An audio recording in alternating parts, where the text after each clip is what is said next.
વડોદરામાં એક લવ જેહાદનો કિસ્સો સામે આવ્યો છે, જેમાં વિધર્મી યુવકે હિન્દુ યુવતી સાથે કોર્ટ મેરેજ કરી લીધા છે। માતા પિતાની જાણ બહાર જ લગ્ન કરી દેવામાં આવ્યા। યુવતી ભાજપના અગ્રણી નેતાની ભત્રીજી છે।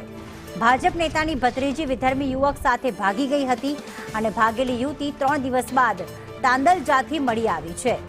હિન્દુ સંગઠનોએ યુવતીને શોધી અને પરિવારને સોંપી હતી। પોલીસ દ્વારા યુવતીનું કાઉન્સેલિંગ પણ કરવામાં આવ્યું છે। યુવતી અને યુવક બંને સાથે વકીલાત કરતા હતા। કુણાલ અમારી સાથે જોડાઈ ગયા છે। કુણાલ, આખી ઘટના કઈ રીતે બની છે? કયા સંજોગોમાં યુવતી કેટલા સમય પહેલા કોર્ટ મેરેજ કર્યા હતા અને હાલમાં યુવતી ક્યાં છે? શું વિગતો સામે આવ્યા લવ જેહાદ અંગે?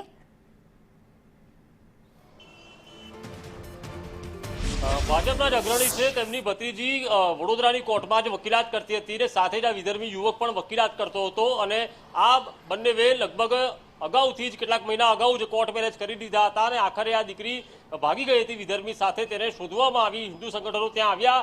3 દિવસ બાદ તાંદલજાથી તે મળી આવી છે। ગતરોજ પણ હિન્દુ સંગઠનો તેમનું કાઉન્સેલિંગ પણ કર્યું છે। દીકરીને હાલ માતા પિતાને સોંપવામાં આવી છે।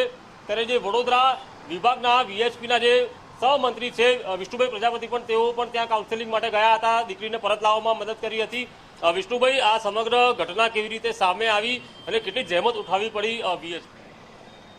સમગ્ર ઘટનામાં વિશ્વ હિન્દુ પરિષદના પ્રતિષ્ઠિત એડવોકેટ, હિન્દુ જાગરણ મંચના જે બહેનો છે અમારા, એ બહેનો, કેટલાક ભાઈઓ, આ બધાએ સંયુક્ત ભગીની સંસ્થાઓનું સંયુક્ત જે કાઉન્સેલિંગ કર્યું અમે, અને એના પરિણામે અમને આ સફળતા મળી છે આમાં। અને આ વકીલાત કરતી હતી યુવતી? હા, દીકરી વકીલાત કરતી હતી।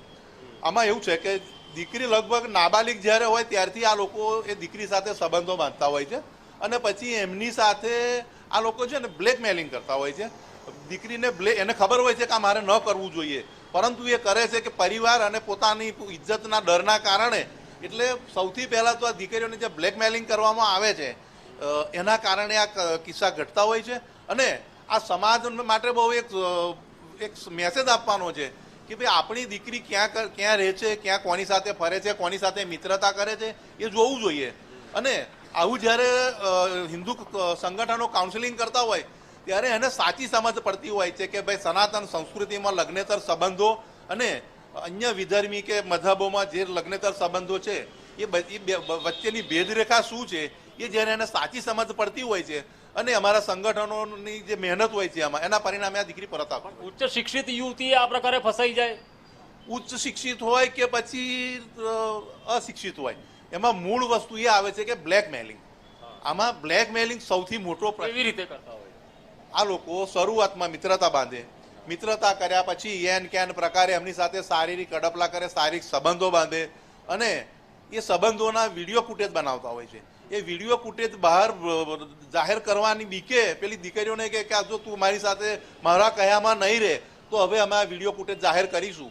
એટલે એ ડર એને સતાવતો હોય પરિવારનો અને પોતાની ઇજ્જતનો, એ ડરના કારણે દીકરી પેલા જે કહેતા હોય એ રીતે કરતી હોય છે। પરંતુ તે વખતે દીકરી એકલી હોય છે, એ કોઈના સંપર્કમાં હોતી નથી, એ ગભરાયેલી હોય છે, કોઈને કશું કહી નથી શકતી। એટલે એની પોતાની એક મનોવેદના હોય એ ક્યાં ઠાલવી શકે, એટલે આવા શિકારીઓનો શિકાર બનતી હોય છે। પરંતુ જ્યારે દીકરીને સાચી સમજ પડતી હોય છે ત્યારે પરત આવતી હોય છે। મહિનામાં કેટલા કેસ આવતા હશે તમારા ધ્યાનમાં? આજની તારીખમાં વડોદરા શહેરની વાત કરીએ તો મહિનામાં ઓછામાં ઓછા 3 થી 4 કેસ વડોદરામાં જ આવે છે। એમાંથી 1-2 દીકરી પાછી આવતી હોય છે, બાકીની જતી હોય છે। જે રીતે વીએચપીના મંત્રી કે જેઓ પણ આ કાઉન્સેલિંગ કરવા દીકરીને પરત લાવવા ગયા હતા, 3 દિવસ બાદ યુવકનો પત્તો લાગ્યો તો તાંદલજા વિસ્તારમાંથી યુવતીને પરત લાવવામાં આવી છે અને આવા દર મહિને 4 થી 5 કેસ આવતા હોવાનું વિશ્વ હિન્દુ પરિષદ કહી રહી છે। બિલકુલ, આભાર કુણાલ તમામ વિગતો માટે।